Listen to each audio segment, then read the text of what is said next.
دین اسلام ہمہ جہت ہمہ پہلو اور اپنے دامن میں بے شمار لاتعداد وسعتیں رکھنے والا انتہائی خوبصورت اور بامروت دین ہے۔ ہوتا یہ ہے کہ جب دین اسلام میں بے پناہ وسعت پائی جاتی ہے اور ہر پہلو پر دین رہنمائی کرتا ہے، تو بعض لوگ یوں کرتے ہیں کہ جو ایک پہلو ان کی طبیعت کو بھلا لگتا ہے وہ اس ایک پہلو کو چننا شروع کر لیتے ہیں، جو ان کی طبیعت کے مطابق ٹھیک ہوتا ہے اس کو اخذ کر لیتے ہیں اور پھر اسی پر دلائل جمع کرتے رہتے ہیں، اسی کو بیان کرتے رہتے ہیں،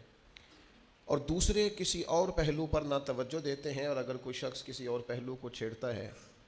تو بجائے اس کے کہ کسی کی بات کو، علمی بات کو غور سے سنا جائے، دلیل سے قبول کیا جائے، ہمارے ہاں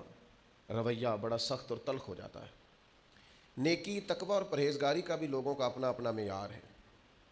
کچھ لوگ کہتے ہیں جناب میں چونکہ عشق والا ہوں، میں چونکہ پیار والا ہوں، چونکہ وارفتگی والا ہوں، لہذا مجھے آپ نہ کہیں کہ پابندی سے نماز پڑھ،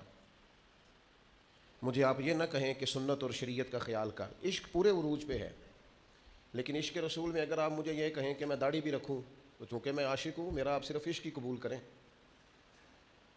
آپ مجھے کہیں کہ محبت رسول صلی اللہ تعالیٰ علیہ وسلم میں اور حضور کے نام کے نعروں کی گونج میں شریعت کی بھی پابندی کروں، تو وہ سمجھتے ہیں کہ شاید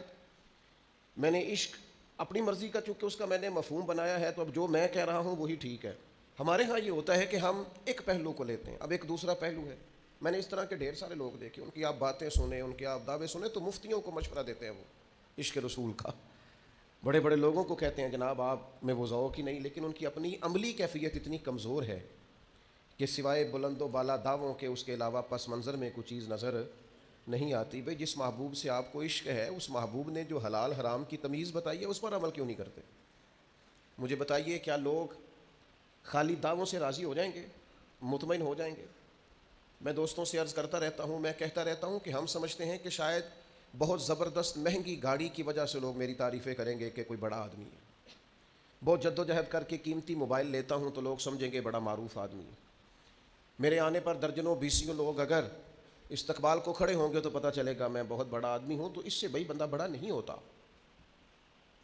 آپ کی گاڑی بہت بڑی نہ بھی ہو، آپ چھوٹے تاجر بھی ہوں، لیکن اگر آپ لین دین میں ٹھیک ہیں تو لوگ آپ کی تعریف کرتے ہیں بندہ کھرا ہے، یہ چیز وقت پر دیتا ہے، وعدوں کی پابندی کرتا ہے۔ آپ کسی بھی شعبے سے تعلق رکھتے ہیں، ہمارے ایک استاد کہا کرتے تھے کہ بعض استاد شاگردوں سے ثابت کرانا چاہتے ہیں کہ میں بڑا پڑھا لکھا ہوں، بڑا سیانہ ہوں، بڑا زبردست ہوں، شاگردوں سے،